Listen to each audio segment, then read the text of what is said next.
This is the topic of free will and what is divinely ordained, already ordained program for us. So today's prediction for me in the newspaper daily forecast said your karmic, you are going through a karmic cycle where you will be at the right time at the right place. Which means sequentially sitting for a lecture. It is already divinely ordained area here. So which means I cannot go anywhere else. I have to come here. It's part of the divine plan.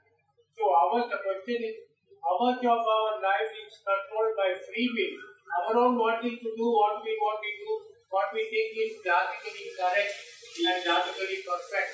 And how much of it is already predestined, preordained, predecided. Okay.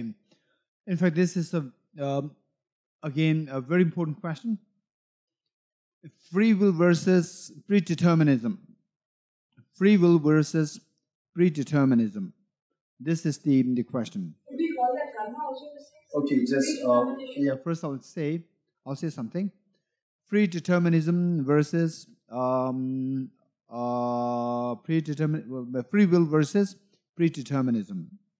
Then after my thought, then you can just add any suggestions that you might have.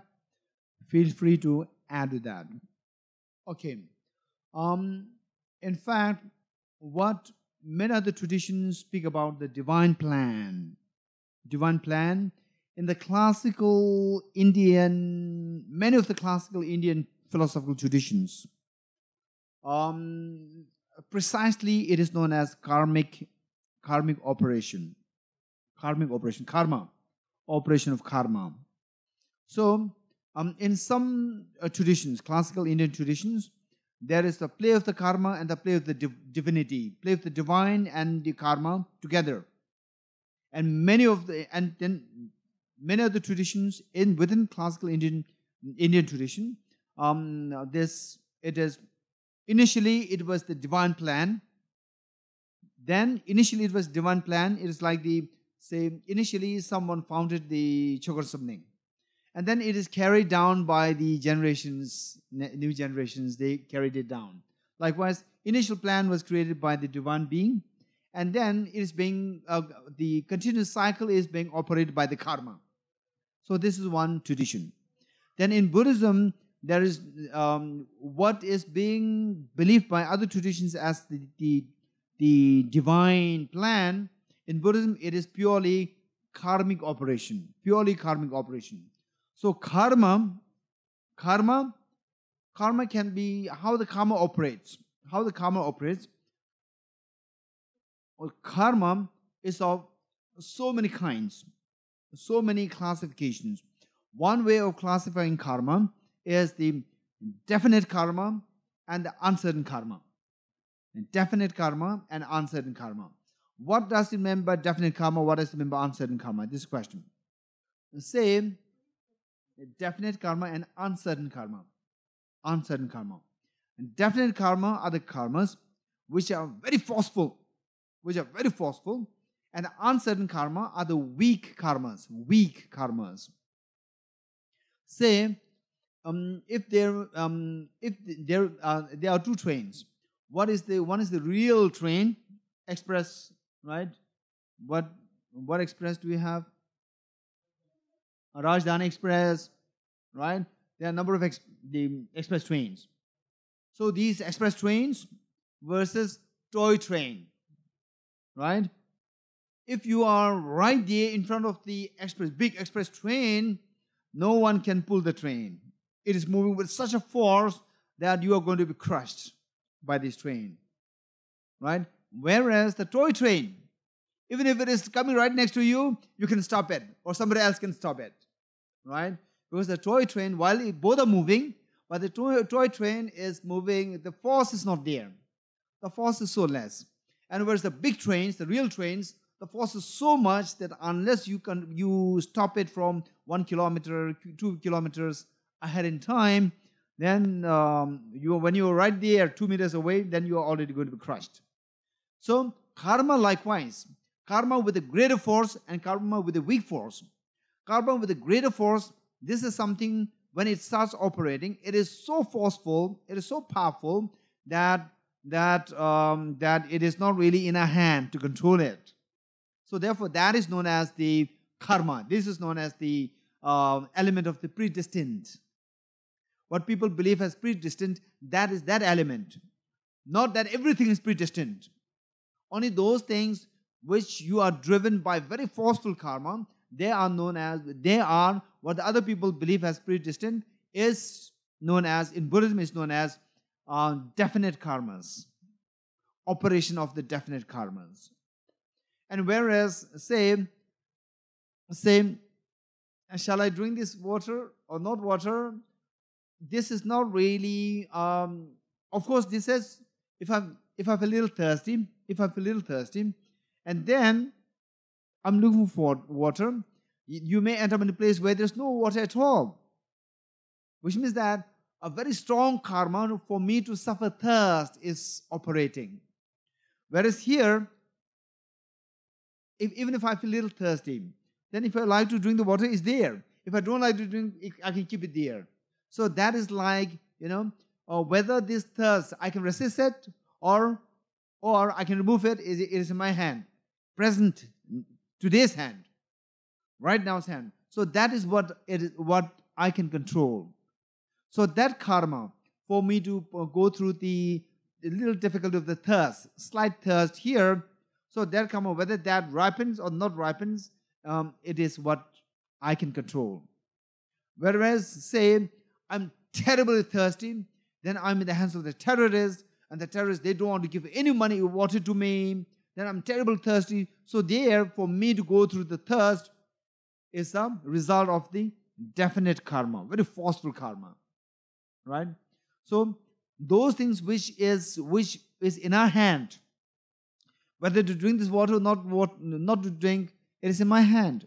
So that is known as free will. Shastriji, this is known as free will, right? Whereas, say in the desert,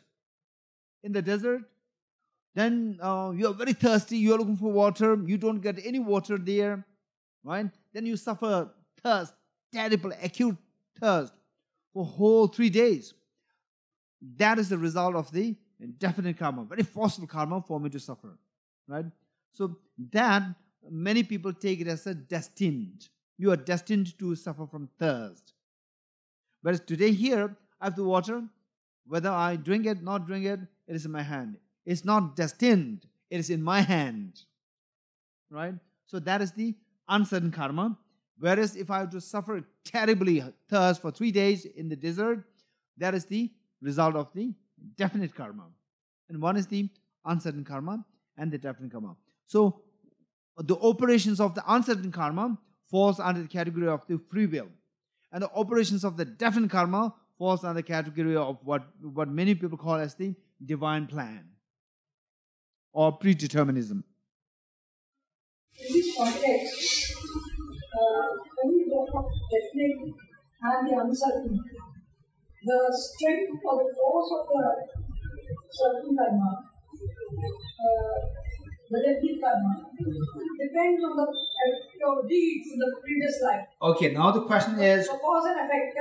so perhaps you can ask the same question by saying that what makes some karma as definite and what makes some karma as uncertain, right? If you ask this question that way, it becomes very complete. So what makes some karma definite, very forceful? What makes other karmas as not so forceful as uncertain karma?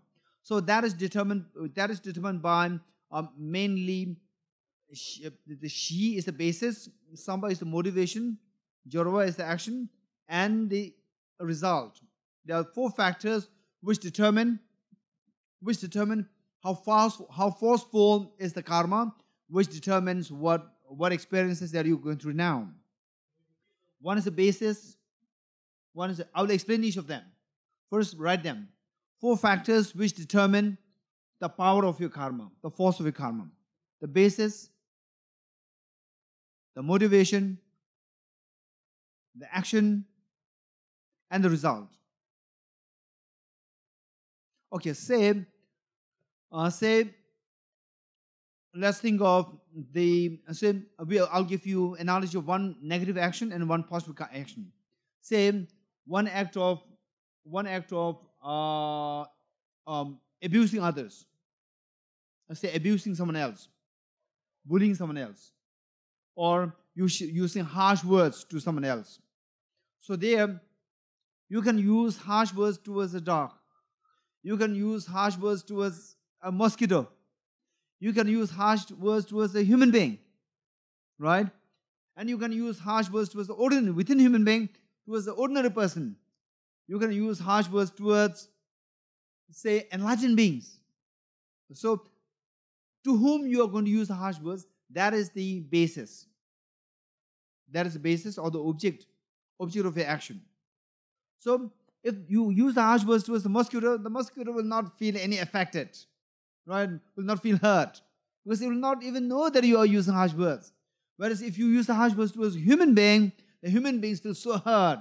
There, the negative karma is much more forceful. And then within the human beings, using harsh words towards ordinary person, just a stranger, versus using harsh words towards your parents. Using harsh words towards your parents is much more heavier negative karma. Because our parents, because of there's so much being so kind towards you, upbringing you, giving birth to you, and so forth. So that way, the harsh words that you utter towards your parents, it becomes much more heavy negative karma. Because the parents will feel much more hurt as compared to the stranger. And then, with just an ordinary person and then enlightened beings. Enlightened beings, when you use harsh words towards them, you are actually distancing yourself from the enlightened beings. If you distance yourself from the enlightened beings, you are distancing yourself from from enlightenment. Because when you don't like the person, you don't like what the other person is doing, right?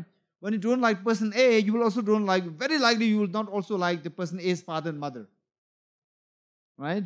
So that way, you will distance yourself from enlightenment. If you distance yourself from enlightenment, you are going deeper into samsara.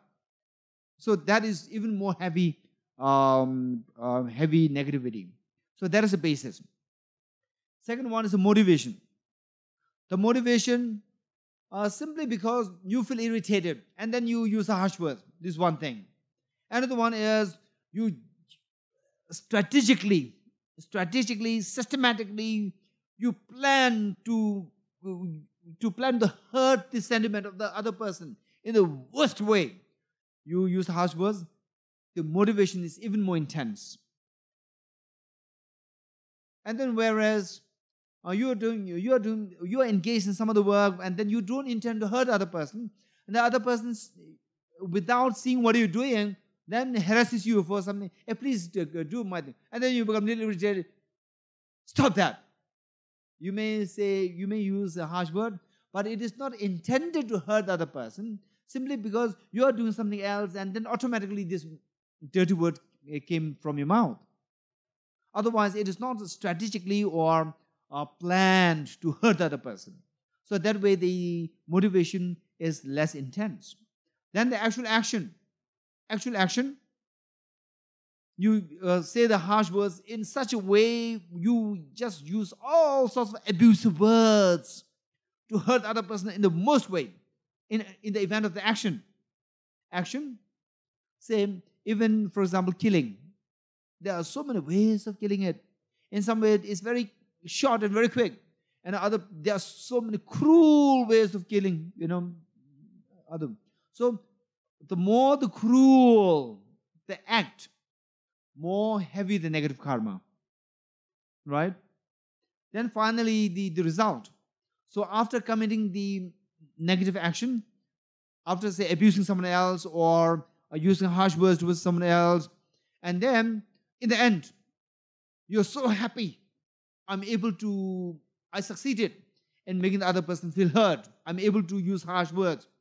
So if you feel joy over the negative action that you did, then the result is the karma is going to be very intense, very definite, very powerful. Whereas after scolding the other person or after doing something hurtful to someone else, in the end, if you regret, If you regret, then the end is not so powerful. So therefore, the karma is not going to be powerful and forceful, right? Likewise, the case with the virtue. Say, if you are being kind towards a dog, kind towards a human being, being kind towards a human being is more powerful karma. Then within the human beings, if you are being kind towards stranger and you being kind towards your parents, being kind towards parent is much more powerful karma. And then being kind towards an ordinary person, being kind towards an enlightened person, being kind towards an enlightened person is even more powerful karma. So this is the basis. Now the motivation. Motivation, say supporting Choe Sumling. Say you are doing a voluntary job. Say, okay, someone volunteer to put all these questions in the proper row, and then somebody volunteers, right? Rahim, right? Rahim volunteers, right? I'll do that, right? Okay, so they depends on the intensity, the power of your motivation. It's the same act, and you will do the same job. But then if you say, okay, so that way my center will be nice. My center will be nice. This one. Another one is that, wow, then this way, Choe Sumling, which serves so many other people, right? Serves the Dharma. Oh, that is going to be nice. Thinking is much more pure, right? So that way, whatever little I do, this is just act of putting the cushions properly. May I be able to, with this, may I be able to give a proper direction to all sentient beings, just as what I'm doing here, putting the cushions properly. May I be able to lead all sentient beings properly towards enlightenment. If that is a motivation, then the karma is so intense and so forceful, right? Motivation makes the difference. Then the actual act. And then even putting the cushions properly, there are many ways of doing it. With your feet, hitting it and properly, putting it nicely. And with your hand, putting it nicely, right? And doing it just very casually, doing it very utmost care, right? And then prayer books are there, then you don't care. You hit the prayer books are there, someone accidentally put it on the cushion, and you hit the cushion, go like this and put it in the proper row. And then you see the prayer, oh no, this should be put in the table. And then I should not hit the cushion there when it is close to the prayer book. So it is being disrespectful. For example, if His Holiness the Dalai Lama is there, and if there is some dog, say someone is there, and then you casually, very loudly talk to the person, you will not do that. Not because of the respect to that person, but respect to His Holiness the Dalai Lama. So because the prayer book is so precious, it is right next to the cushion. If you hit the cushion with with your feet, actually there's no wrong in it. But then because the prayer book is close by, it is in a way being disrespectful of the prayer book. Then with utmost care, oh, the prayer book is there, I should be very careful. Then you do it with your hands properly. Then again with the actual event of the act, that makes the virtue very powerful. Then in the end result, after doing all these things, then you rejoice. Oh, I'm so happy that I did it. I did it. And then, how I wish that the same thing I can do for all sentient beings. Right? The result is so intense, because whereas the karma is going to be very forceful. Whereas if the result in the end, oh, after doing all this, I feel a little tired. Right? I feel a little tired. I wish I've not volunteered that. Then the end is very less powerful. So therefore, the karma is going to be less forceful. Whereas if you think, wow, I'm so happy, if you rejoice in what you did, and then if you, not only that, if you dedicate the virtues, that may I be able to, just as I cleaned up this Choe Sumling Center, may I also be able to clean up the minds of all dear mother sentient beings. Then it becomes very powerful. So this is what makes the some karmas as definite karmas and others as uncertain karma.